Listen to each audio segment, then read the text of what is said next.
السلام علیکم، میں ہوں حبیب اکرم اور مجیب الرحمان شامی صاحب کے ساتھ موجود ہوں، اور سوال شامی صاحب کے سامنے آج ہے، اور وہی بنیادی سوال کہ پاکستان 2050 میں کیسا ہوگا۔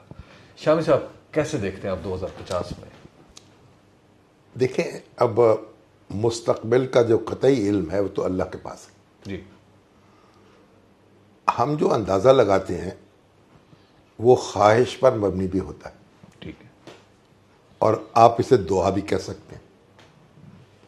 تو مستقبل کے حوالے سے میری دعا تو یہ ہے کہ پاکستان بہت آگے بڑھے اور اپنی مشکلات پر قابو پائے آمین۔ اور ایک بڑی طاقت بن کر اس خطے میں امن اور سلامتی کا پیغامبر بنے۔ دیکھیں، جب پاکستان قائم ہوا تھا جی اس وقت کسی کو یقین نہیں تھا، اور ہمارے مخالف تو بار بار یہ بات کہتے تھے کہ یہ ملک چل نہیں سکتا، اس کی معیشت جو ہے وہ مستحکم نہیں ہوگی۔ لیکن آپ نے دیکھا کہ ملک چلا، پاؤں پہ کھڑا ہوا، ایک پوری ریاست، اس کے ادارے تخلیق ہوئے، اور پاکستان جو ہے انڈیا کے مقابلے میں کہیں زیادہ تیز رفتاری سے ترقی کر رہا تھا۔ اس کی تعلیمی ادارے، اس کے مالی ادارے، اس کے تجارتی ادارے سارے جو ہیں وہ ڈیولپ ہوتے چلے گئے، اور پاکستان جو ہے یہاں مشرق وسطی سے، افریقہ سے طالب علم آتے تھے، ان کے لیے یہ لندن تھا، ان کے لیے یہ امریکہ تھا۔ ٹھیک ہے، یہ کب کی بات ہے؟ یہ 50s کی بات ہے، 60s کی بات ہے۔ اچھا، آپ دیکھیں کتنے عرب سٹوڈنٹس جو تھے وہ یہاں آئے ہیں، انہیں تعلیم حاصل کی ہے، اور آہستہ آہستہ پاکستان جو ہے وہ عروج سے نیچے آتا چلا گیا۔ زوال کی طرف زوال چلنا کی شروع۔ جی 1965 میں 66 میں آپ کوئی کہہ نہیں سکتا تھا کہ پاکستان آئندہ 5 سال میں 2 لخت ہو جائے گا۔ ٹھیک یہ ہوا۔ ہوا۔ 2006 میں 7 میں کوئی یہ کہہ نہیں سکتا تھا کہ پاکستان جو ہے اس ابتری کا شکار ہوگا اور معاشی مشکلات میں آئے گا، اور اب پاکستان جس ابتر صورتحال میں ہے اس سے خوف آتا ہے۔ لیکن مجھے امید ہے کہ اگر لیڈرشپ پاکستان کی اس نے بہتر طریقے سے پلاننگ کی، اپنی خامیوں پر قابو پایا، تو پاکستان آگے بڑھ سکتا ہے۔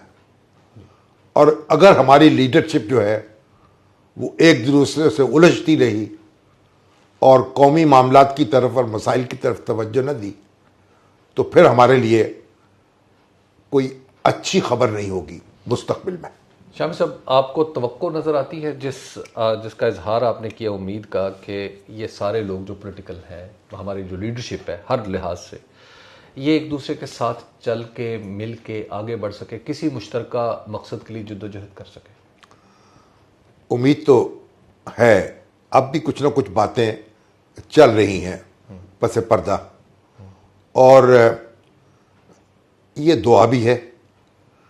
دیکھیں، میں ایک واقعہ پڑھ رہا تھا کہ جب ترکی میں خلافت ختم ہوئی، خلافت عثمانیہ، تو جنوبی ترکی کے ایک صوبے پہ فرانسیسی فوج داخل ہو گئی، اور فرانسیسی فوج نے وہاں قبضہ کر لیا، اور اس وقت وہاں عورتیں حجاب کا استعمال کرتی تھیں، ان کے چہرے ڈھکے ہوئے ہوتے تھے۔ تو فرانسیسی فوج نے یہ حکم دیا، اس کے جنرل نے، کہ اب یہ جو نقاب ہیں اتار دیے جائیں۔ تو وہاں عورتوں کا ایک ہجوم تھا، اور ایک فرانسیسی جنرل جو ہے اس نے اپنا ہاتھ بڑھایا اور ایک عورت کے چہرے سے نقاب اتارنے کی کوشش کی۔ اس کے ساتھ ایک دودھ والا کھڑا تھا، دودھ بیچنے والا. اس نے جب یہ دیکھا تو اس نے آگے بڑھ کے اس جنرل کی بندوق اسے چھین لی اور اسے گولی کا نشانہ بنا دی. اس ایک واقعے کے نتیجے میں اتنا رد عمل پیدا ہوا کہ فرانسیسی فوج کا قبضہ بالآخر ختم ہو گیا. ٹھیک ہے. ٹھیک. اور آج بھی وہ جو دودھ والا ہے اس کا اسٹیچو جو ہے جی وہ لگا ہوا ہے ترکی میں. اس کے نام پر ایک یونیورسٹی ہے اور اس کا تذکرہ ہوتا ہے کتابوں میں. تو کوئی ایک بھی چنگاری ایسی ہو سکتی ہے کہ جو ان لوگوں کو اور ان کی خواہشات کو، جو ناپاک خواہشات ہیں اور لڑنے بڑھنے کی جو خواہشات ہیں، ان کو جلا کے راکھ کر دے. شام صاحب، آپ دیکھتے ہیں 2050 تک انڈیا کے ساتھ ہماری کوئی جنگ؟ دیکھیں، میں سمجھتا ہوں پاکستان کی ترقی کے لیے یہ لازم ہے کہ انڈیا کے ساتھ ہمارے تعلقات بہتر ہوں. پاکستان 1965 کی جنگ سے اور اس کے اثرات سے آج تک نہیں نکلا. اس کے جو منفی اثرات مرتب ہوئے ہیں ہماری معیشت پر، ہماری سیاست پر، ہمارے سماج پر اور ہمارے خطے پر، ابھی تک ہم ان سے نہیں نکلے. اگر وہ جنگ نہ ہوتی اور اس جنگ کو روکنا ہمارے بس میں تھا، بالکل، اگر وہ جنگ نہ ہوتی آج پاکستان، اگر جاپان نہ بھی ہوتا تو اس سے چند قدم کے فاصلے پر ہوتا. تو آپ جنگ دیکھ رہے ہیں آئندہ؟ نہیں، اب تو پاکستان اور ہندوستان کے درمیان جو جنگ ہوگی وہ صرف اس میں ہلاکت ہوگی. ٹھیک ہے. کہ دونوں ایٹمی طاقتیں ہیں. تو do you see any prospects? اب یہ ہو سکتا ہے یہ جو اندرونی خلفشار ہے نا، جی، میں اس سے خوف کھاتا ہوں. اب جنگ جو ہے اس نوعیت کی نہیں ہوگی. ٹھیک ہے. اب اندرونی حملے ہوں گے اور چھپ کے وار کیے جائیں گے اور اندرونی خلفشار میں مبتلا کیا جائے گا. فوجیں آمنے سامنے نہیں آپ دیکھتے؟ فوجیں شاید آمنے سامنے اس طرح سے نہ آئیں. ٹھیک. شام صاحب، آپ دیکھتے ہیں کہ پاکستان 2050 تک سائنٹیفکلی اتنا ڈیولپ کر رہا ہو کہ خلائی سائنسز پہ توجہ ہو اس کی، یا خلا میں ہم کچھ کر رہے ہیں؟ دیکھیں، پاکستان کے پاس انفراسٹرکچر موجود ہے. میں حیران ہوتا ہوں بعض اوقات حبیب صاحب، کسی معاملے میں غور کرتے ہیں نا، کسی مضمون کا، کسی شعبے کا، ماہر ڈھونڈنے جاتے ہیں، پاکستان میں مل جاتا ہے. پاکستان کے اندر اتنی بڑی تعداد میں لوگ موجود ہیں اور جو پاکستان کے اندر نہیں ہیں وہ باہر موجود ہیں. ٹھیک ہے. Well trained Pakistani, well educated Pakistani جو انجن بن سکتے ہیں. ٹھیک ہے. ہماری جو سیاست ہے نا وہ رکاوٹ بنی ہوئی ہے ہمارے اور ہمارے مستقبل کے درمیان. شام صاحب، آپ جو موجودہ وفاقی پارلیمانی نظام ہے اس کو 2050 تک جاتا ہوا دیکھ رہے ہیں؟ دیکھیے، مسئلہ یہ ہے کہ یہ نظام ایسا ہے جس میں ایک کنسنسس ہے سوسائٹی میں اور اس سے ہم اپنے آپ کو آگے بڑھا سکتے ہیں. اگر دیکھیں، لوگ تو یہی رہیں گے نا. اگر صدارتی نظام اپنا لیں اس کے اپنے فوائد ہیں، لیکن آپ مجھے بتائیں کہ ایوب خان کے دور میں جتنی ترقی ہوئی، جی، 65 کی جنگ کے بعد وہ غارت ہو گئی. یہ کیسے شروع کر دی جنگ؟ ہمارے یہاں پھر پرویز مشرف کا دور دیکھ لیجیے آپ، اس میں کیا ہوا، نتیجہ کیا نکلا. تو میرا خیال ہے کہ نظام جس پہ کنسنسس نہ ہو اگر ہم لائیں گے تو ایک اور جھگڑے میں مبتلا ہو تو جائے. آپ 2050 تک کسی نظام کی کنٹینویشن دیکھ رہے ہیں؟ نہیں، جب ہم نے اس میں بہت سی تبدیلیاں کی ہیں، ابھی اس میں بہت سی تبدیلیاں ہونی چاہیے، لیکن یہ تبدیلیاں اس وقت ہوں گی جب ملک کے سیاستدان اور جو مقتدر حلقے ہیں وہ سنجیدگی سے ان معاملات پہ غور کریں. شام صاحب، جوہری طور پہ آپ سمجھتے ہیں کہ پارلیمانی اور وفاقی روح جو ہے وہ 2050 تک رہے گی ہمارے اس نظام میں؟ دیکھیں، آپ انڈیا ہے، جی، انڈیا میں بھی تو یہ پارلیمانی نظام چل رہا ہے نا, جی ہم سے تو بہتر چل رہا ہے نا. ٹھیک ہے. یعنی انڈیا جو ہے تمام تر مشکلات کے باوجود کوئی آئیڈیل نہیں ہے ہمارا, لیکن انڈیا جو ہے وہ ترقی کر رہا ہے نا, آگے بڑھ رہا ہے نا. تو آپ کو چلتا ہوا نظر آ رہا ہے. پہلے بنگلہ دیش دیکھ لیں, جی بنگلہ دیش میں بھی یہ نظام ہے نا, انہوں نے صدارتی نظام کا تجربہ بھی کیا, پھر اس کی طرف لوٹ آئے, پھر بھی چلا رہے ہیں اپنے ملک کو. تو حبیب صاحب, جب تک ملک کے رہنے والے جو ہیں نا جی اور ان کی قیادت کرنے والے وہ تہیہ نہیں کرتے چیزوں کو درست کرنے کا, وہ درست نہیں ہوگا. شامی صاحب, ہمارے ہاں اس وقت ایک جو پرابلم ہے پاکستان کی تاریخ میں وہ یہ ہے کہ ہر کچھ عرصے بعد ماشاء اللہ آ جاتا ہے, کوئی ایسی انٹرونشن ہوتی ہے, اور اب پاکستان کی تاریخ کا شاید یہ طویل ترین دور ہے کہ جس میں کوئی مارشل لا وغیرہ نہیں لگا, اگرچہ بیک اینڈ پہ کچھ چیزیں چلتی رہیں. آپ سمجھتے ہیں کہ 2050 تک پھر کوئی مارشل لا آ سکتا ہے, اس طرح کی کوئی چیز؟ آپ دیکھیں جی, جس وقت سکوت ڈھاکہ ہوا جی ہم تصور نہیں کر سکتے تھے کبھی فوج کی حکومت یہاں آئے گی, لیکن آئی. ٹھیک ہے. طویل ترین ماشاء اللہ آیا. ٹھیک ہے.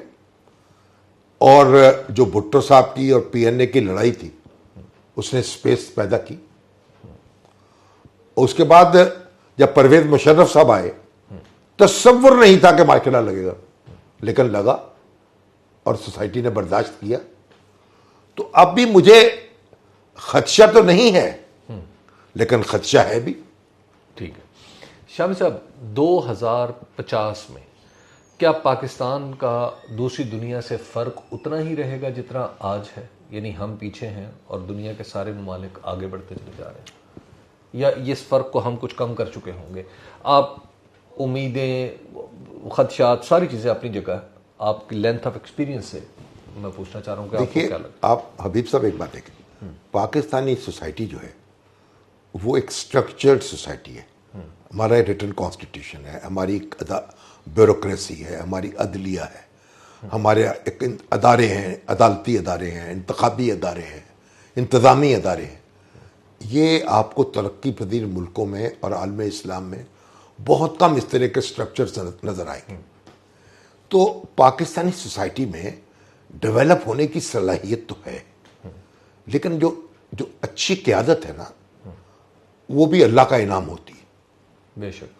دیکھیے, اب عمران خان صاحب سے ہم سب کی توقعات تھی, لیکن وہ ان چیزوں میں الجھ گئے جن کو نظر انداز کر سکتے تھے. ٹھیک ہے. تو اب بھی اگر یہ چیزیں ہم ٹھیک کر لیں تو پھر تو ہم دوڑ کے آگے بڑھ جائیں گے. ٹھیک ہے. اور اگر ہم ٹھیک نہ کر سکے تو پھر رینگتے رینگتے پتہ نہیں کہاں چلے جائیں. شامی صاحب, لاسٹلی مجھے یہ بتائیے گا, کیا ہمارے جغرافیائی وجود کو کوئی خطرہ لاحق ہے 2050 تک جو میچور ہو سکتا ہے؟ دیکھیے, اب اس وقت تو دنیا جو ہے ہمارے وجود کے خلاف نہیں ہے.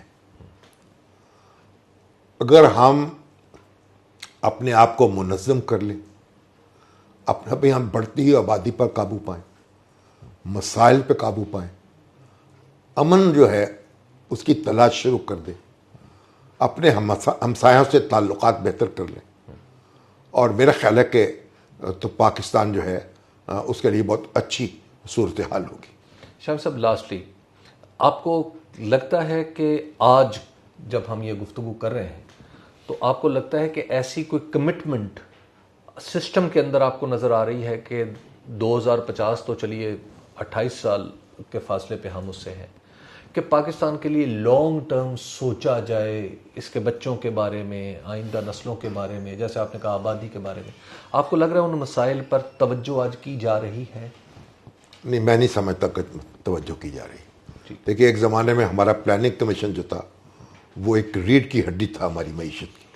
ہم پلان کرتے تھے ایک ایک چیز کو, اور آج ہم بغیر پلاننگ کی چیزیں کر رہے ہیں اور الٹپ قدم بڑھا رہے ہیں آگے.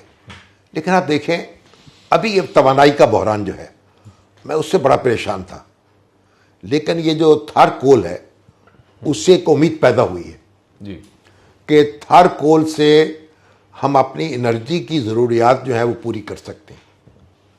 اس سے ہم گیس بھی بنا سکتے ہیں, اس سے ڈیزل بھی بنا سکتے ہیں, اور اس سے بجلی بھی بنا سکتے ہیں. تو اسی طرح کے جو معدنیات ہیں وہ بھی پاکستان میں موجود ہیں, ہنرمند بھی موجود ہیں. پاکستان کا بنیادی مسئلہ مینجمنٹ کا ہے, گورننس کا ہے. اچھے مینیجر مل جائیں گے, اچھی گورننس ہوگی تو پاکستان فراٹے بھرے گا, وگرنہ پھر ہم ٹسوے بہاتے رہیں گے. شامی صاحب آپ کا بہت بہت شکریہ. شامی صاحب نے جو کہا وہ سمجھنے کی بھی بات ہے, نہ صرف آج کے لوگوں کے لیے بلکہ مستقبل کے لیے بھی.